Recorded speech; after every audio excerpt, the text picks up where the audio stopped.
Hello and welcome. I am your host for the evening, Goblin Kwain, and tonight we are going to be I'm going to be reading stories about gnomes. Now this is the second episode that I've dedicated to gnomes, and as I sat down to record this, I thought I should have waited till November, because that's when I recorded the last one, and I said it was Gnome-vember, which I thought was really funny.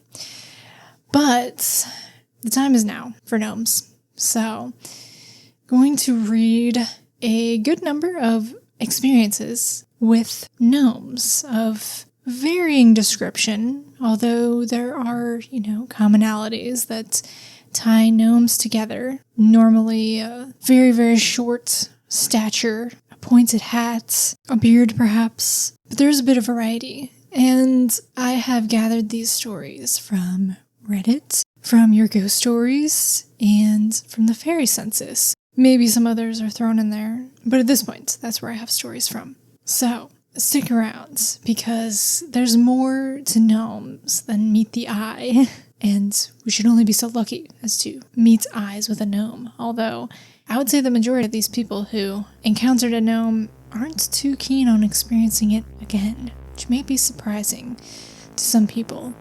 So, if that sounds good to you, let's get started. This first story comes from the Humanoid Encounters subreddit. It was submitted by a user named Faithfully Honest, and their post is titled Gnomes, Leprechauns, Southern Wisconsin, 1980s.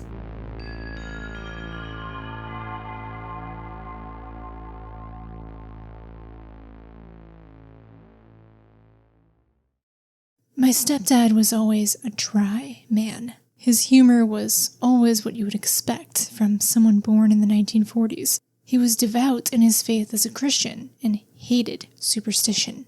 It intrigued me then that in 2006 he confessed, and I say confess because he told this story in a tone that did not fit the mood of the night he told us. We were all just eating dinner, talking about the Patriots football game. He tells us of a time he took the train from Chicago to southern Wisconsin that stops in Kenosha. He was on the near-empty train, traveling by himself, when he looked out the window and saw a frozen pond, very small, virtually 10 feet from the train, and he saw about a dozen small men in green outfits. Some have top hats, some have pointed hats of red and gold. He was shocked. It was a traditional Midwest winter, lightly snowing. He was so shocked, he shared the experience with a random woman who was sitting across from him. She noticed it too, and the two of them watched in fascination and horror. They said they were scared, and that their train cart was so empty, no one else seemed to notice. Then, the train began to move. As a teenager, you can imagine my brothers and I asked many questions. My rational mind was thinking perhaps it was a scale issue. Maybe it appeared they were short little men because of how far they were from the train. He said it was very close to the train. The pond was frozen and small, and the men were ice skating. Little gnomish men, ice skating and doing acrobatics. The reason I tell this story, as someone nearly 30 now, is my husband told me a story recently about when he was 19. He was playing Game Boy at 9 p.m. in bed, and a little man with a pointy hat was at the foot of his bed, and when he noticed, the little man ran under the covers and disappeared. What is going on? Hallucinations?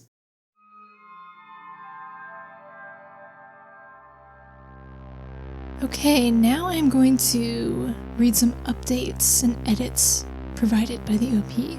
They say that the train incident with their stepfather occurred in the 1980s, and their husband's encounter occurred in the 1990s. And they give some more details about their husband's experience. Quote, "My husband says the man's little pointy hat had a transparent veil on it too, meaning it was a very see-through fabric that formed a tent, which held the shape when it ran under the covers and disappeared. He said that this happened in a Catholic home for young boys and teens, and that the pastor and his wife no longer lived there. No one else saw anything, and neither did his roommate." End quote. I'm guessing people were asking if the OP's husband could have asked the owners of the home if they had heard of anything similar, and if anyone else saw anything. I'm guessing that's what those comments refer to. And then here are some details about the little man's appearance. Quote, old looking, scary, but had a curious look on his face. He said it was not directly facing him at first, until it noticed him. End quote.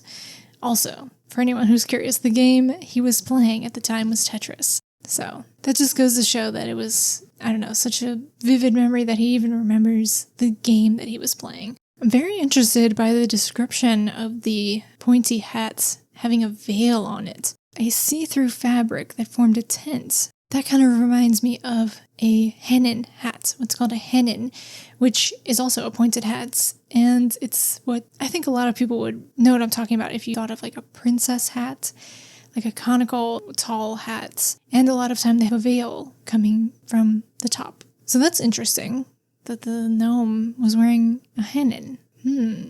Very intriguing.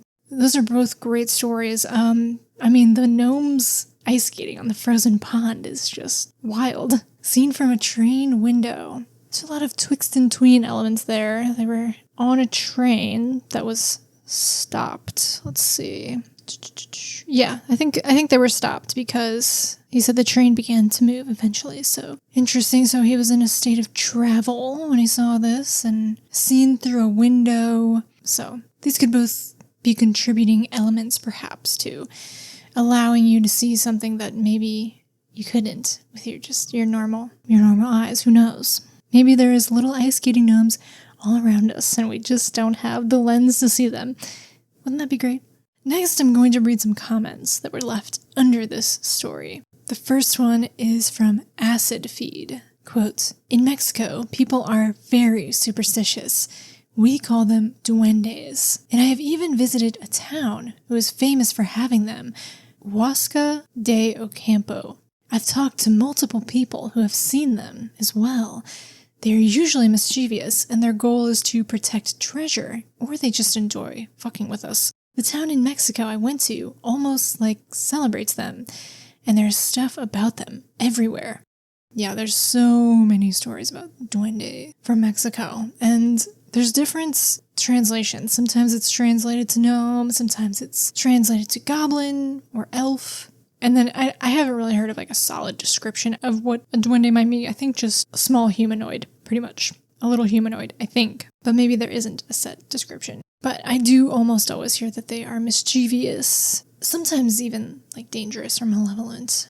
Okay, so now let's talk a little bit about the town that they mentioned in Mexico, Huasca de Ocampo. They do have a duende museum there, seemingly several different duende businesses and attractions, but I think the main one, and maybe the first one there, was the Duende Museum, or Museo de los Duendes. And this was founded in 1999 by Cristina Cortez. And a description of it from an article on CDMX Secreta describes it, quote, surrounded by lush forests, the museum houses more than 600 clay and ceramic figures representing creatures such as trolls, fairies, and of course, elves, end quote. So, that article I didn't need to translate, it was already in English, but they clearly identify duende as being elves. But I will say, the majority of the statues, from what I can see just from pictures in the museum, look like gnomes, like garden gnomes or Swedish Nisse. There's one painted on the sign, with a red pointed hat and a beard. There is also, though, some fairy art, like winged fairies. So there's a variety. But yeah, basically it looks like a little house, and it's just filled inside with these awesome figurines and figures of varying sizes and artwork. And the grounds has all kinds of little mushrooms and figures. And there's lots of Spanish moss hanging from the trees. So it looks like a very cute, fun place. So what's also interesting is this town is also known, well, because of this museum, it's known as one of Mexico's magic towns, or pueblos mágicos. And what this refers to is a government program used to develop and maintain tourism throughout the country. It does this by appointing certain towns with magical status, which is determined by, quote, beauty, historical importance, or natural wonders, end quote. That is from a page on Pueblos Mágicos on Journey Mexico's website. There are also several practical criteria that must be met, such as having a population of at least 5,000, being easy enough to reach from a major city, and forming a Pueblo Mágico committee who will apply for the magic status and then manage and uphold commitments to maintaining tourism in the magic town. There are over 170 Pueblos Mágicos now, but Huasca de Ocampo was one of the first. And this is back in 2001 when this program started. So yeah, Huasca de Ocampo was one of the first magic towns.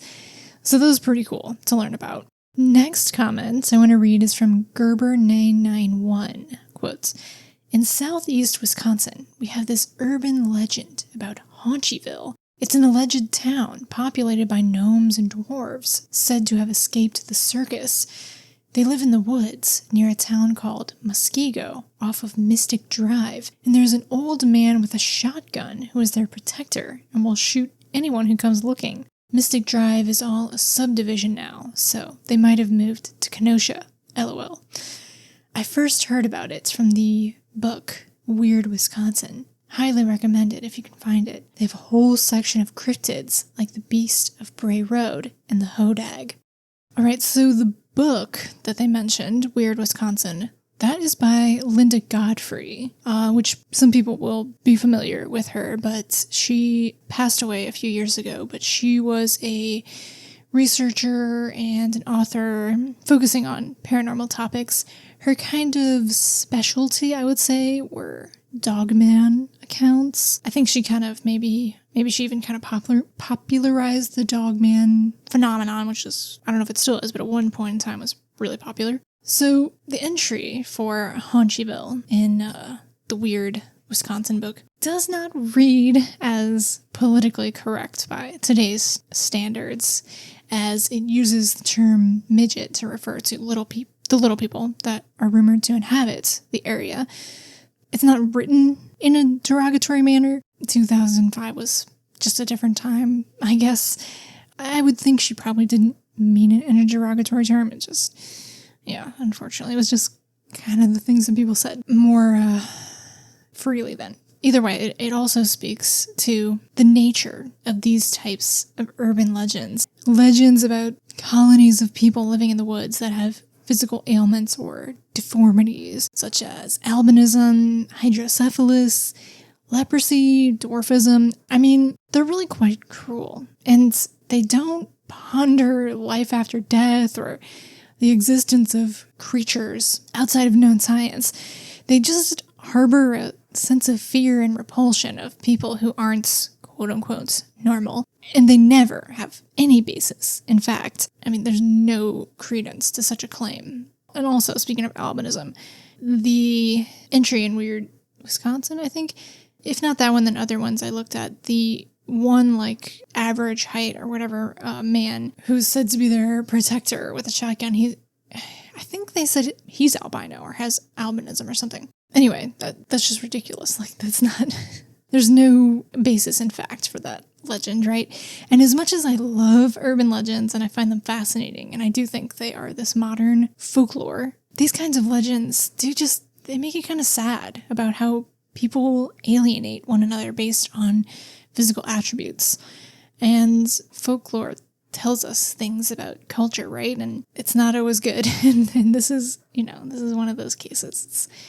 It's kind of sad. So, yeah, there's different areas in Wisconsin that are said to be the site of Haunchyville, but mostly it's said to be a street called Mystic Drive, which I think they mentioned in the comments. So there is a Wikipedia page for it. The origin story on the Wikipedia page says, According to the legend, a large group of dwarves were forced into miserable life in the circus until they revolted.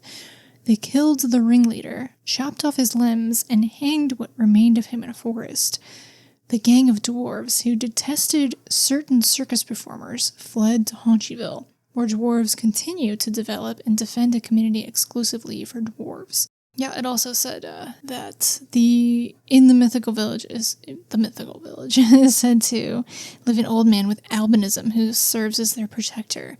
Legend has it if trespassers are caught, the unruly dwarves cut their legs from the knees down, so they are forced to live like one of them. So, yeah, it's kind of a grim and graphic legend. So I was also kind of pondering the name of this fake town, Haunchyville. In the book, at least, it seemingly refers to the little people who inhabit it as the Haunchies. An internet search of the word Haunchy came up with a couple different definitions. One of them was a pronounced motion of the haunch. Another was having large or prominent haunches. And another was bent or curved at the haunch. Haunches, of course, consist of the thighs and buttocks. So I was wondering if this was some sort of derogatory reference to a person with a form of dwarfism such as achondroplasia's stature or physicality, which I don't have a solid answer for that, but I mean, I don't think that would be a stretch to reason, right? It's already a pretty, just ignorant kind of legend, right? So anyway, it was interesting to learn about. And there's plenty of these kinds of legends, just different colonies of people with different conditions or ailments or whatever it may be. A couple of comments mention a town called Mount Horeb, which is in Wisconsin, which claims itself to be the troll capital of the world. So there's all kinds of different locations. I almost saved this whole story and section for a video, kind of like in the style of the Liminal Earth videos I do, where I actually look around on Street View. I mean, obviously I can't really do that for Haunchyville since it's not a real place, but anyway. So Mount Horeb, Wisconsin, claims itself to be the troll capital of the world, and the reason for this is because there was a big history of Norwegian immigration, not only in Mount Horeb, this city, this town, but also in Wisconsin. So this was kind of their efforts to honor the Norwegian and Norwegian American heritage. So during the 1980s, Mount Horeb started calling itself the troll capital of the world, and trolls play a big factor in Norwegian folklore. Interestingly, on the Wikipedia page, it says, quote, "In Norwegian folklore, trolls are said to be about the size, if not smaller, than humans," end quote. So around the town of Mount Horeb, there's a variety of sculpted or wooden carved trolls. Similar to the Duende Museum, there's these figures scattered around the town. Next comment is from Silent Dark 666, quote, "My grandmother, who has never done a drug in her life, swears that when she was 17, mid-1950s Los Angeles area, she woke up from a midday nap on her family's living room couch, and there was a very small elf sitting on her chest, the size of one of her hands, dressed in green tights, and a pointed hat and pointy ears, just like you would picture an elf. She says she had both hands lying on her chest, and as if it read her mind and sensed she was scared and about to slap it away, it bit her left hand, and then she slapped it off with her right hand, and it flew across the room and hit the wall and ran under a chair and disappeared. Till this day, she has a tiny mark on her hand, which she claims is where it bit her. Who knows? But I believe her. Why not?" End quote. I mean, if she sounds really sincere, yeah, why not? Although, it does sound like a story a grandma might make up, although maybe one of the more wild stories a grandma might make up on how she got a mark on her hand. And there are a lot of details. The size, that it was the size of her hand, that's quite small. And the clothing, wearing green, has a pointed hat. A shame that it bit her. Every once in a while we get a story where the being in question is violent, whether it's a bite or a slap or something like that. Every once in a while that does come up. So I guess I can't really blame her for slapping it, although it's kind of sad to think of the little elf hitting the wall, but I'm sure he was okay.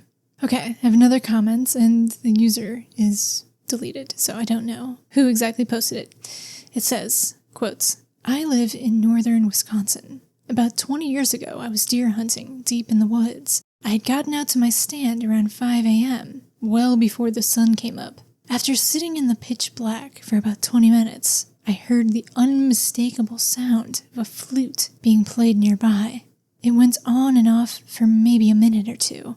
I could tell that whoever was playing it was not stationary, and I could tell it was moving, but it was too dark to see. Later that day, I told my grandfather about it, and he called them the Who people. They are sort of a Northwoods legend, I guess. They supposedly live in the woods and are very small and elf-like. They're very good at not being seen and leave no trace of their existence. I'm not saying if I believe any of it, but I know I heard a flute being played in the pitch-black woods on that November morning. End quotes. This flute music, very much in association with fairies and, I guess, gnomes. I was going to say also maybe like fauns or satyrs or something, but, anything of that kind of fairy umbrella. They're often associated with flute music, for sure, especially flute music that is like a weird, strange tune that's impossible to recall. This is like in folkloric accounts from the UK and Ireland. People will describe hearing a flute, and it's unlike any music they've ever heard, and they try as they might to recall the tune, they just can't. So very creepy that they heard this flute moving through the woods. And their grandfather called them the Who people, W-H-O. So I'm going to have to look that up and see if I can find anything. And if I did, I'll go ahead and let you know. So of course, I had to cross-reference the Fairy Census for any gnome sightings in Wisconsin, and there is but one. Quite brief and spare, but nonetheless intriguing. I'll go ahead and read it for you. So, this took place in Wisconsin, was submitted to the Fairy Census, which I'll explain what that is later. You might already know if you're familiar with my channel. Anyway, so, this is actually not the person who submitted story, it's their friend's story, which you are allowed to do. If you have a secondhand story, you can submit that to the Fairy Census. This occurred in the 1970s when the witness was a child under the age of 10, and the time, I'm sure they're speculating on a lot of these details, but roughly between noon and 3 p.m. It says, quote, my friend said he and his parents were on a road trip somewhere in rural Wisconsin. They got a flat tire. While his dad was fixing it, he wandered into the woods. He went into a clearing where there were rocks in a circle. A little man came out with a light. He spoke to the little man. Then more little men came out and danced. That's all I remember. And apparently they just looked like little men in hats. And there was music, apparently, but no details on what the music sounded like or anything. So this wasn't even his story. It was his friend's dad's story, but I really like it. Interesting that there was a circle of rocks. It's kind of like a fairy ring, but with rocks. I mean, a fairy ring is usually a circle of mushrooms, right? This was rocks. And they did traditional fairy ring activities, dancing. And according to folklore, I mean, the dad is lucky that he made it back to the car at all, and in good timing, because usually if you find fairies dancing in a ring and you join them, maybe you didn't join in, then you basically pulled in and you can't get out unless someone helps you out. And time moves quite differently when you're in the fairy ring, so it can move quite quickly in human time. Lots of gnomes in Wisconsin. All right, so there was a lot there, a lot to unpack there from our first story. And I never plan it that way. I find a story and I put it down. And then as I start going through comments and stuff, I never really know how much is going to turn up out of the comments and out of research and different folkloric references and cultural references.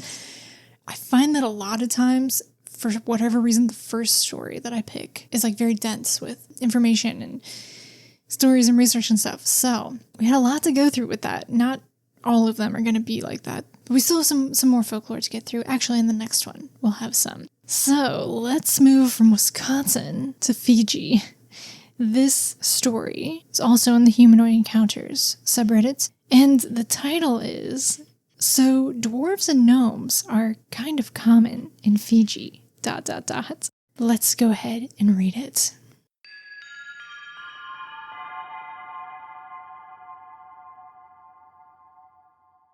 I've been feeling the urge to tell more of what I've heard from my country on Reddit, since there's not many stories being told here from the South Pacific. Dwarves and gnomes, although not the ones with the pointed hats, have been pretty much accepted here as common myth, but in rural areas especially, sightings are incredibly common. People here usually just call all these beings dwarves, but I'm pretty sure that these may just be gnomes, since gnomes are the mischievous ones with pointed teeth, or so I've heard from online. My mom is an example of this, and she always talks about how when she was a little girl, she was running a marathon with some other athletes in their primary school, when, during the race, children started swarming beneath a tree. The athletes get curious and leave to join in and see as well, only to see what she wasn't sure was a dwarf or a gnome. It was a very small man, clearly too small to be a human, with pointed teeth, sitting atop a branch and laughing at them. A teacher comes by to stop the ruckus, but when my mom and the other kids point out the tiny man, he doesn't see anyone.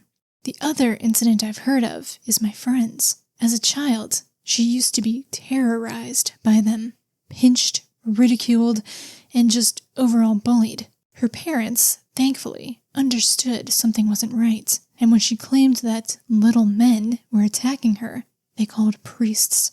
These traditional priests came over, and as soon as one entered, he commented on how they had an infestation of them, and that they were all over, hanging from the wooden ceiling's paneling.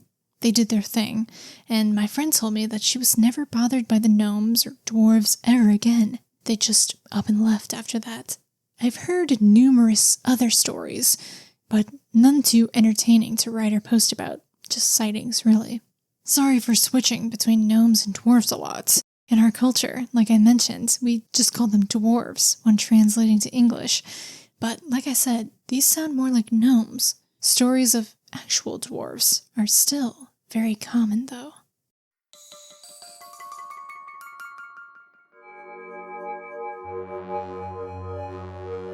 So, yeah, it can be a little confusing because they say dwarves or gnomes or dwarves, and I think when they mean actual dwarves, they mean people are really seeing tiny people, not an actual dwarf as in a person with dwarfism. And it's interesting because they say that to them, to their understanding, gnomes are mischievous and have pointed teeth, which I wouldn't think of a gnome like that. So it's just very interesting. And I don't think there's a right or wrong answer.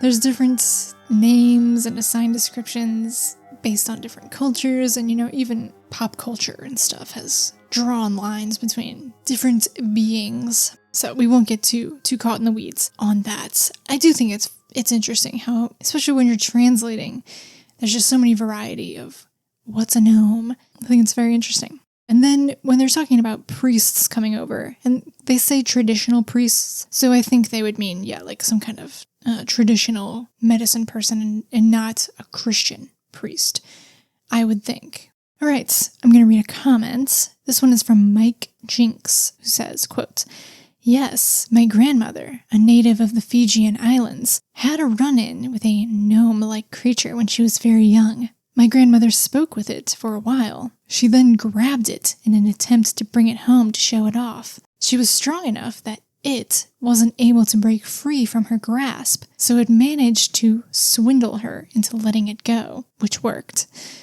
My grandmother was born in 1939, passed away in 2014. She retold that story to us till her death. These gnome-like creatures are very real." End quote.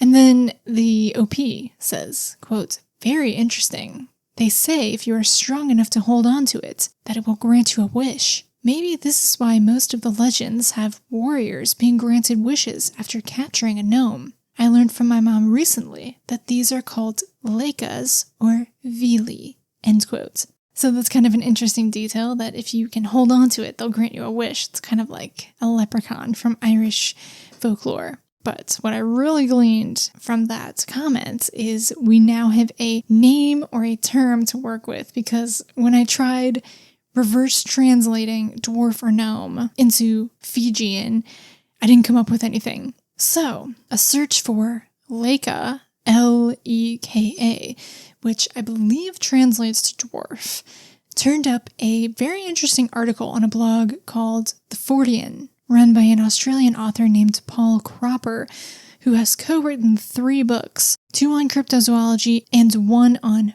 poltergeists. In a 2018 post, he shares a 1975 article from the Fiji Times called Mysterious Creatures Reported at Lautoka, or Lautoka. Quote, students from the Lautoka Methodist Mission School have reported seeing about 8 mysterious little figures believed to be dwarves in reeds near the school.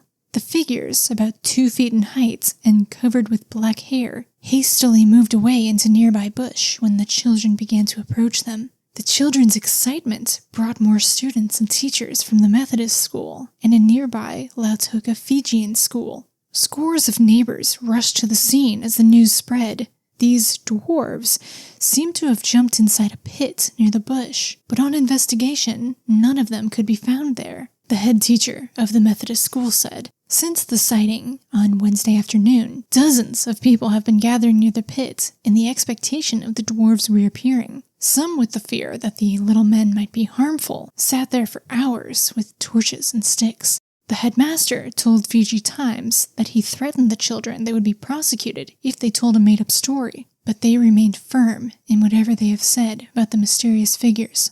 So this story, it kind of reminded me of the anecdotes that the OP shared about their mom. How when she was a little girl, she was running a marathon, and then her and some other athletes, other children, I guess, saw these gnomes up in a tree, and they all stopped and went to go look, and then other people stopped to look, and the children could see them, but the adults couldn't. So there was kind of a similar story. The news article then names the children who claimed to see the dwarves. 5 students between the ages of 10 and 14. One of these children said, quote, I saw his white gleaming eyes and black hair. I was frightened. One showed me his teeth and then ran away, end quote. So this one also had pointy teeth, it sounds like. He didn't have pointy teeth, but he just showed his teeth. Another student is said to have, quote unquote, clearly seen nearly 8 of the little people who ran away when the little child, neared them. In his post on the Fortean, Paul writes, quote, local media suggested the creatures may have been the legendary Leka. The descriptions certainly tallied. The Leka was said to be about 2 feet high, dark, with black hair, similar to the European stories of dwarves. Fijian lore has it that the Lekas were there when the first Fijians arrived in the islands, end quote. So it says that people say that the Leka were a race of beings or whatever that were present on the islands before there were human beings there. This is kind of like one of the theories about fairies or wee folk in Ireland. One of the theories is that they are actually a very small race of people, possibly the Picts, who were there before the Celts invaded. Now, the only other article I found about Leka deem it to be kind of a land spirit or a deity that was given offerings of fish and coconuts to help promote plentiful fishing. It's unclear if this Leka has anything to do with the little people, as no physical description was given. The deity is only heard devouring the fish and guzzling down the coconut water as whoever has given the offering walks away from the rock where they place the fish and the coconut. The blog post by Paul Cropper is really interesting, and it goes much more in depth of this 1975 report. His co-author of his other books actually went to Fiji and investigated this specific story. So if you're interested, you can access it via my source list, which is linked in the description of wherever you are listening. It is really fascinating. And his books look very interesting too. They all focus on Australian cryptids like yowies and Australian poltergeists. So that was cool. That was a cool find there.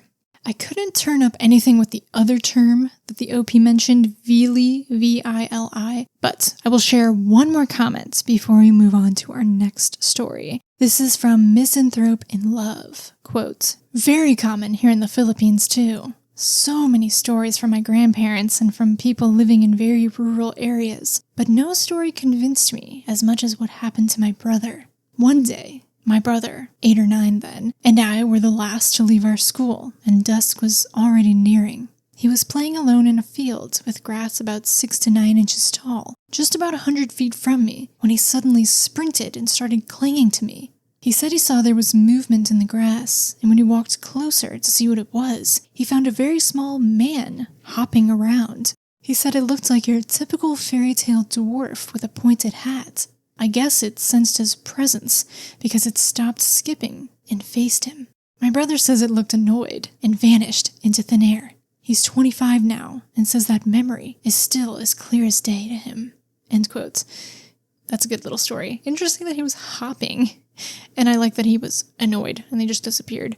So, yeah, in the Philippines, I want to say that they usually would be called duende in the Philippines as well, but I could be wrong about that. That's just what I'm remembering right now. I do think it's interesting that they mentioned, Misanthrope in Love mentioned that there's lots of stories from people living in rural areas. The OP mentions that mostly kind of acknowledges being a myth, except in rural areas where there's still lots of sightings. That's really common, even in like Ireland, say. I don't know what the state of fairy belief is these days, but it definitely survived the longest in rural farmland communities. It's just interesting. I wonder why that is. I'm sure, I don't know, someone could probably make the argument that with less, for lack of a better word, society and education and infrastructure and all these modernities, that it's almost a more simple and more primitive perspective. And actually, that probably is maybe true, but it's not like a negative thing, and it's not, this makes people less intelligent. It has nothing to do with intelligence. Actually, I think there's probably, speaking of Irish fairy faith in these farm communities, I think there's actually probably pretty good quotes about this from Walter Evans Wentz in The Fairy Faith in Celtic Countries, which, if you're not familiar, is a book published in 1911, and the author is named Walter Evans Wentz, and he was an American folklorist. He's also pretty famous for translating the Tibetan Book of the Dead, but he went through Ireland, and he walked through Ireland. He walked through these rural communities, and he would go house to house, and he would ask people about fairies. And he recorded all these different accounts that people told him by the fireside of encounters with fairies and belief in fairies. It's an amazing book.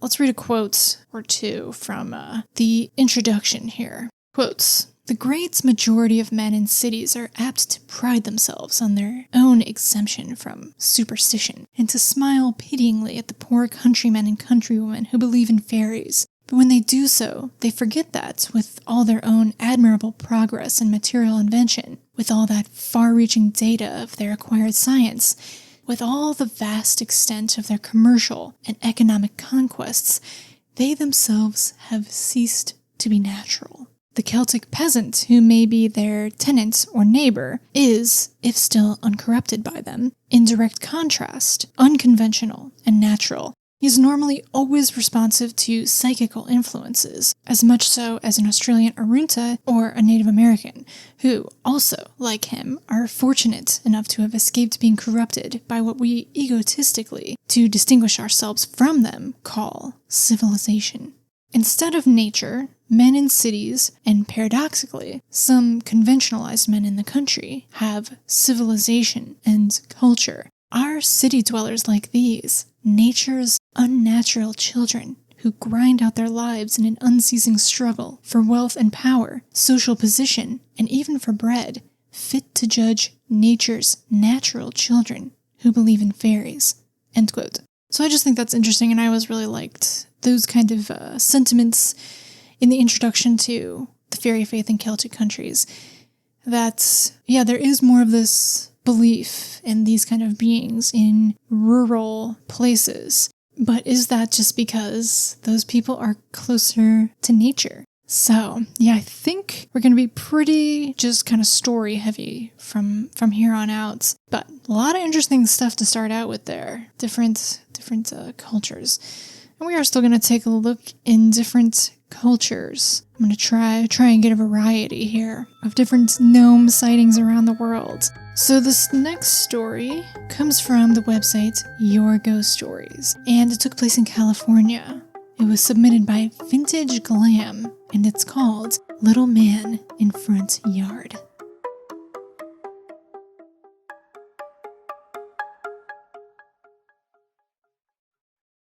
My story took place on a summer day at around 2 p.m. when I was 9 years old. I was in the front yard with two of my siblings.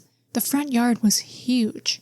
I was sitting alone playing with my Barbies underneath a tree, and on the far right were some tree logs. My siblings were playing kickball on the other side of the yard. My mother called us in to see if we wanted to eat, so she could know how much food to make. I wasn't hungry, so I yelled to my mother from outside that I didn't want to eat. So I decided to stay outside and continue to play.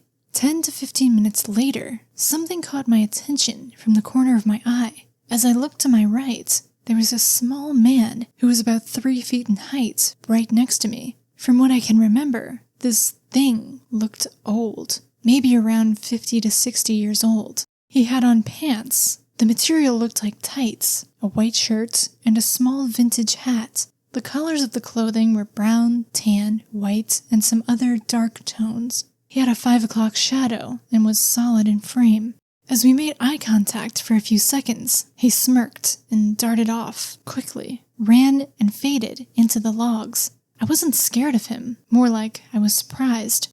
I stood up and looked around to see if there was anyone else in the yard, or if my brothers were playing a trick on me. But no, there wasn't anyone in the yard besides me. I went back into the house and waited for my siblings to finish eating so we can all go outside together. I never saw this thing again. I never told my family about this because they wouldn't believe it. I'm wondering, what was it? Can you please give me advice as to what it could be?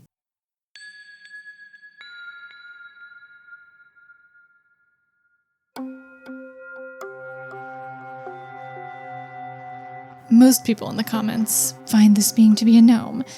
No one shares any personal experiences, but one commenter does say, quote, "Yep, I agree that it might be a nature spirit.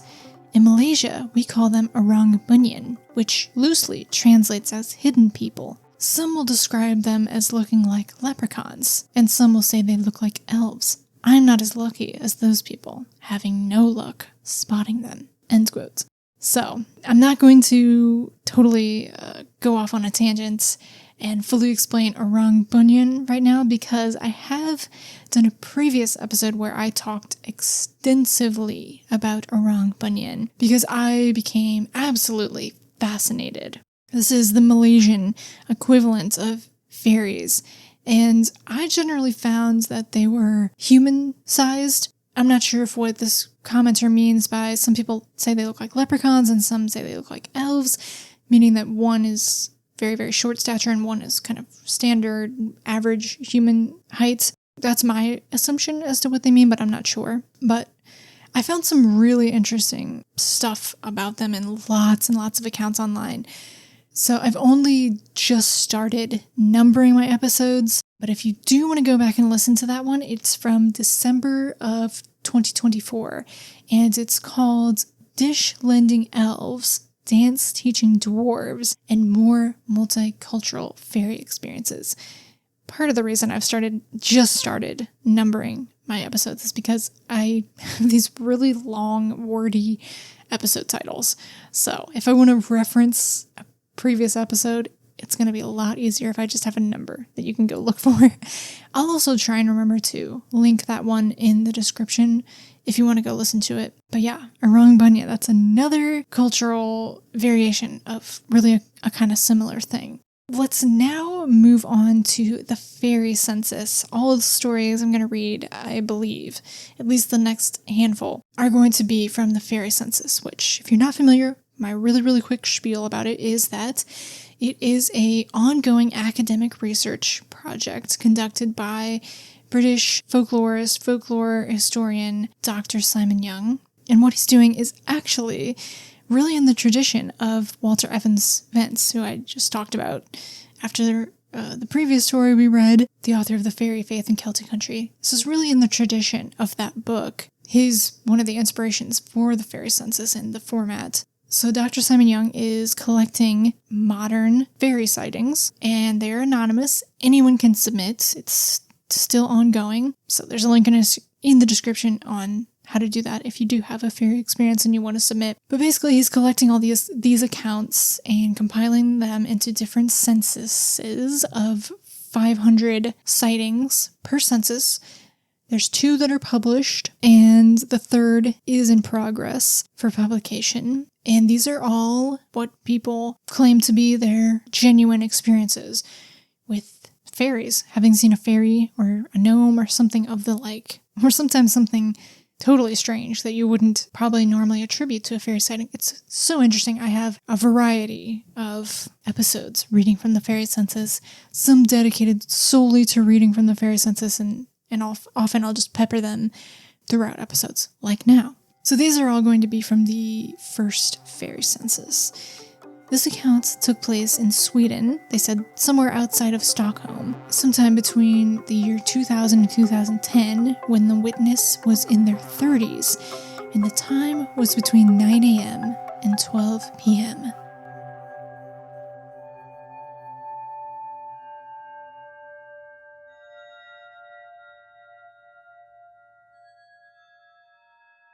I saw a very small man, less than half the size of a human, walk across a field in front of me.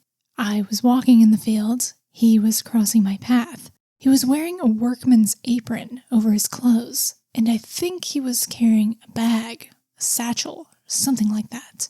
It looked like he was about some business, rather than just taking in the scenery. Just before he was about to reach the edge of the field and pass into the woods, he disappeared into thin air, like he was never there. Strangely, I was not afraid at all, upset, or even excited when it happened. Just matter-of-factly noted that he was there and disappeared, and was something out of the ordinary. I guess in Ireland he might have been called a leprechaun. In Sweden, where I live, we also speak of little people under various names. He was smaller than we are, but otherwise looked like us. I imagine ghosts would be life-size, aliens would look different, angels would make a much bigger impression, etc.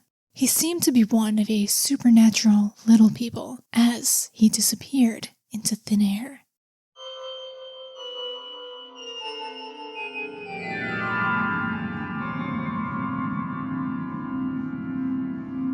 Okay, so read a couple of stories like these, generally from the Fairy Census, where people see a very little person going about their business, as this person says, pushing a cart or a wagon or something. In this case, he was carrying a bag, and he did have a workman's apron on, so yeah, it seems like he was doing business. So one of the questions that is asked on the survey when you're filling out the Fairy Census is, what made you think this was a fairy experience and not something else, like a ghost or an alien or an angel? And that's the question. The answer at the end, they said that they imagined the ghosts would be life-size, aliens would look different than, I guess, this being did, angels would make a much bigger impression.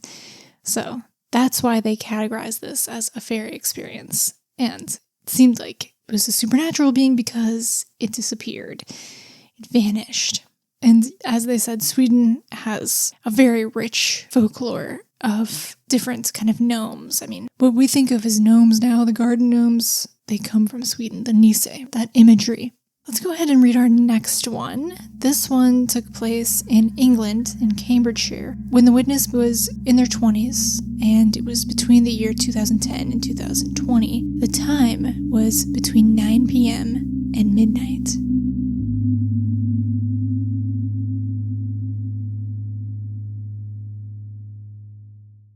It was a very brief encounter late one evening. My partner and I had been watching television and had since switched the TV off and were talking for some time. At one point, I glanced towards the area where the television is, only fleetingly, as one would do while not paying any particular attention, and caught a glimpse of a small gnome-like man. Immediately, I looked again, but the entity had gone. From the brief glimpse I had, I could see it was almost a cross between the classical description of brownies and a gnome. It can't have been more than 6 inches tall, judging by the furniture I glimpsed it on. It had a scruffy dark brown or black beard, which seemed to be spiky and covered most of its face. No brightly colored clothes that I remember. They were all brown or dark. It was hard to make out details. I do recall it had a pointed hat or head, which was also dark in color. There were a number of rocks that we had collected on our travels on the furniture it had been sighted on. Perhaps it was drawn to them in some way. It left a feeling of being watched, but it wasn't malevolent. It's just a shame the sighting was so fleeting. It does feel like I've glimpsed something that didn't want to be seen.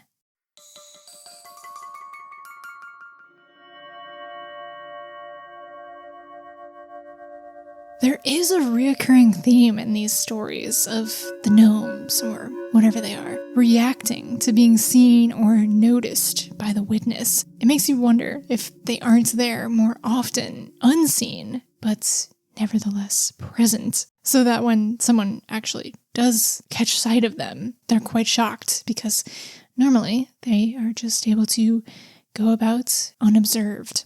So when they say, quotes, "There were a number of rocks that we had collected on our travels on the furniture it had been sighted on," end quote. I don't know if that means that the gnome was found to be looking at the stones or the gnome was seen on the stones.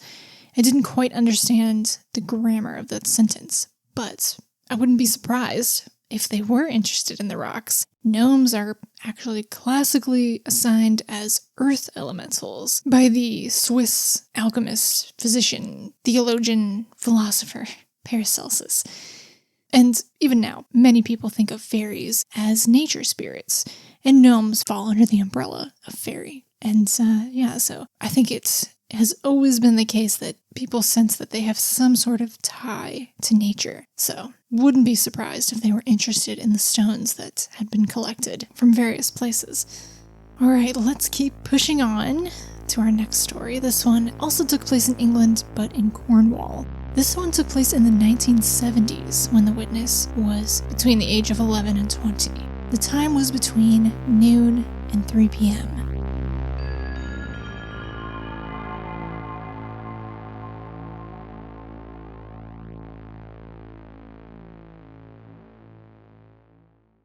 I was on holiday in Cornwall with my family. I think I was about 13. We'd been on holiday in Cornwall before and had joked about the little people who lived in the tin mines. I think we'd also bought souvenir Cornish piskies in the past. The first proper day of our holiday, we went for a walk on a clear, sunny day. It was very rural. I remember we were walking down a grassy track with large banks of wild hedges running alongside. I was walking a few steps ahead of my mom and sisters, excited about having a whole week off, when I saw a gnome sitting by the side of the path. It was so unexpected. I think I remember feeling scared, or wondering if I was seeing things or going mad. I took another couple of steps, and I saw his nut-brown wizened face in detail. He was cheekily grinning at me. He had a mossy brown beard and dark brown shining eyes. He was wearing a peaked brown hat and a shiny jacket and trousers in shades of brown and ochre. I'd say he was about 12 to 14 inches tall. I literally could not believe my eyes. I was even too amazed, dumbstruck is apt here, to turn around and tell my family to look at the gnome by the path. Then the gnome cocked his head, again cheekily, turned his back on me, and kind of changed, melted, transmogrified into an old tree stump. This must have all happened in a second, just as I found the breath to say, "Mom, look." But, of course, there was nothing to be seen but a tree stump. I felt really stupid then, so I muttered something non-consequential as we walked past. I was almost panicking, trying to make sense of what I had just witnessed. I was quite shaken. It was a breathtaking experience. It seemed so silly and I felt so silly that I didn't tell anyone what I'd just seen. Yet I really believed I had witnessed a spirit of nature or a gnome or something. But I also felt stupid, like a trick had been played on me and I had fallen for it. I felt like the joke was on me and the gnome was having a laugh about it. He was about 12 to 14 inches high. Looked like a gnome, I suppose. Brown hat, wizened nut-brown face, mossy brown gold beard, shiny dark brown eyes, dressed in shades of brown and ochre, natural wood leaf colors, wearing a soft pointed hat that wasn't sticking up. The point rested on his shoulder. He had a brown jacket and brown trousers. The material looked shiny, not wet, just like shiny old leather, I think. I can't remember shoes. I thought it was a fairy because it occurred in a natural environment. The being looked real and of this earth, but out of place in my reality. I didn't feel holy or in awe. I felt confusion at what I was seeing and disbelief that it could really be there. As far as what fairies are, nature spirits, a connection to beings on another sphere of existence, beings closer to the earth than us.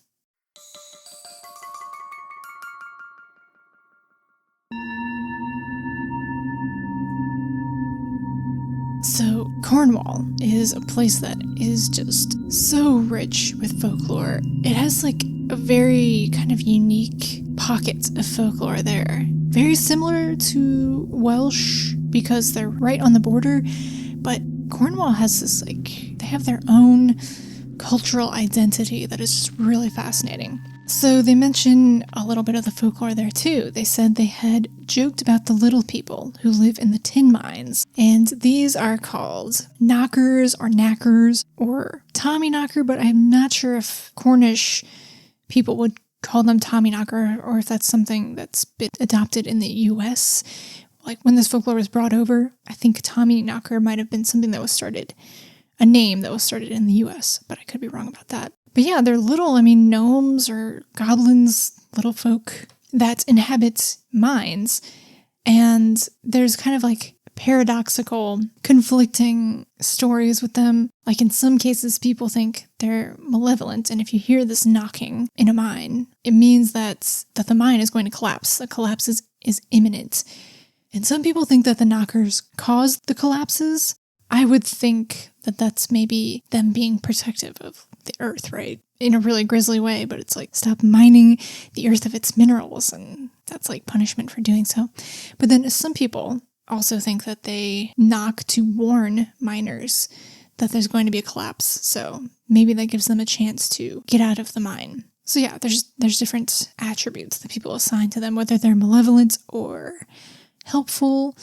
It varies. But if you look at depictions of them, they just look like little gnomes, although they don't have pointed hats, usually. Sometimes they're pictured, this is more like modern depictions of them, so I'm not sure if this is something that is in folklore, but a lot of times, I see paintings with them having a candle on their head or on their hat, and it's just really cute. But another thing they do, I think, is extinguish miners' candles. That's what they're said to do. If your candle gets blown out in the mine, which would not be ideal, right? Because then you are in the complete pitch black. And then they also mention, they said, I think we'd also bought souvenir Cornish piskies. And piskie is just the regional term in Cornwall for basically their fairies. In neighboring Devon, they're called pixies. But in Cornwall, they're called piskies. And basically, they're fairies. That's just their regional word. There's different regional words for for the same type of fairies. For example, the knockers in Cornwall are called something else in Welsh, but they're basically the same being. But it's like Goblin now? Goblin? I'm sure I'm not saying it right. In Wales. So this gnome that they saw also reacted to being seen, but he reacted by they described him as being cheeky and kind of messing with her. Maybe he knew that the adults wouldn't see him, whether that's because she was, maybe young enough to still have that perception readily available, or he just knew that he could disappear before I saw him, but he had this very knowing kind of cheeky grin and then turned into a tree trunk, which again, makes you wonder, how many things do you pass by that are just a transmogrified gnome? Lovely story. I mean, I was just thinking of this atmosphere that they were in, this rich folkloric place of Cornwall with so much ancient history. I mean, the archaeology there as well. There's so much Neolithic archaeology there. They're in this beautiful place and have this amazing sighting, and they were able to lock on to a lot of details, which, with our memory, who knows how much we add and edit as far as details go in the meantime, but very lovely little story. And I think we are going to read just one more. This one took place in California, sometime between the year 2010 and 2020, when the witness was between the age of 11 and 20, and the time was between 12 a.m. and 3 a.m.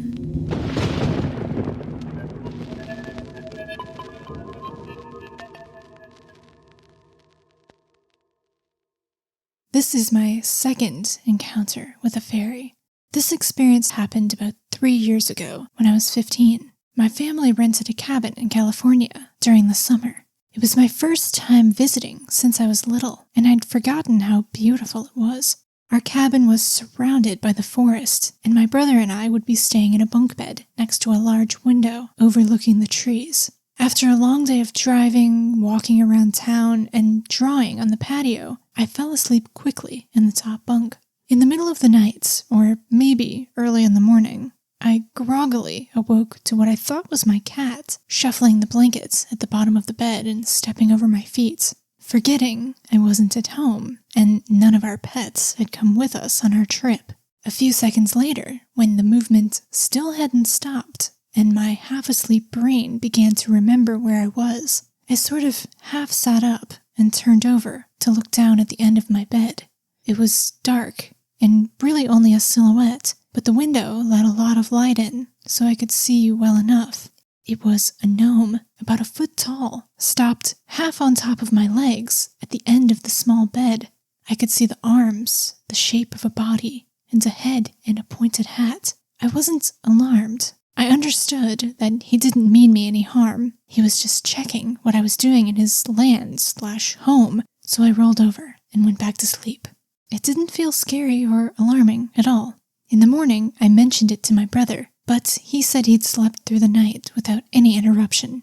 I've had sleep paralysis a few times in my life, and I know what that looks/feels like, and that wasn't this. While I could see the real world, like in sleep paralysis, so I know it wasn't just a dream, I could also move, which should rule that out. I've also never had hallucinations before. It seemed to be a gnome. It was broad and short, maybe 12 inches tall, with a pointed hat that may have been red. It was hard to see. Because it was dark, I could make out few details. I'm glad I got up to have this interaction, even if it was only a few seconds. Especially that I physically felt movement. It was a wonderful experience.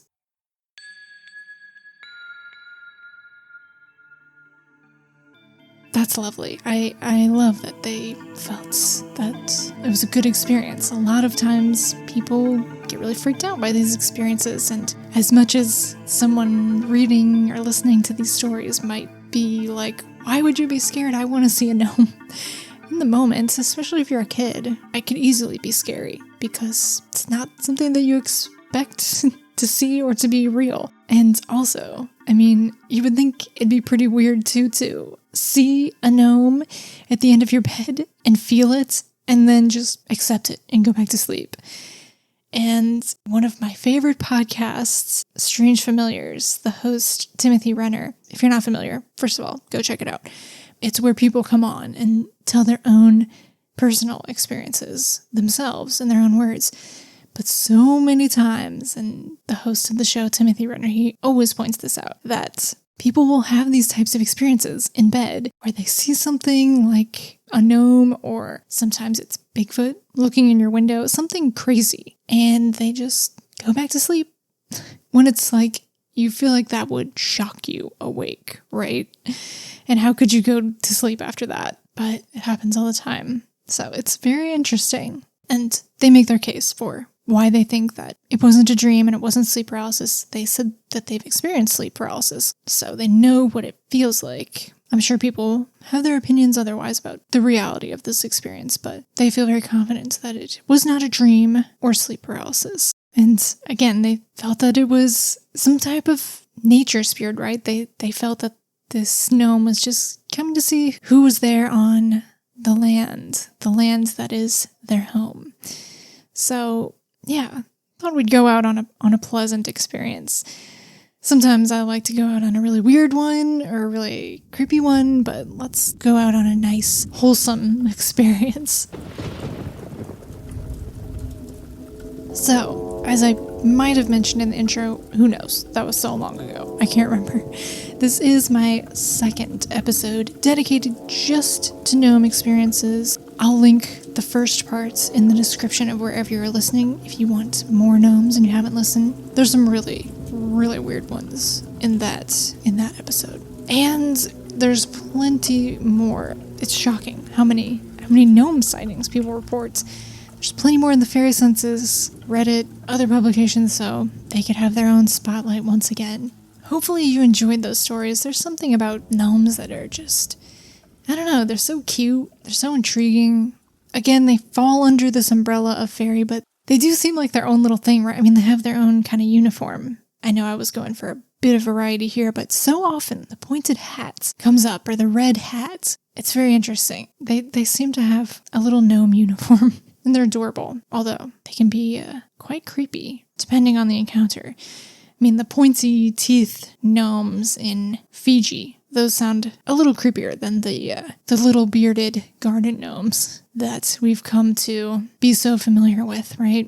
And I was joking that we don't know if gnomes are all around us, but at least I can say in the US they really are. There is just gnome paraphernalia everywhere. People love gnomes. It's a good time to be a gnome, I guess.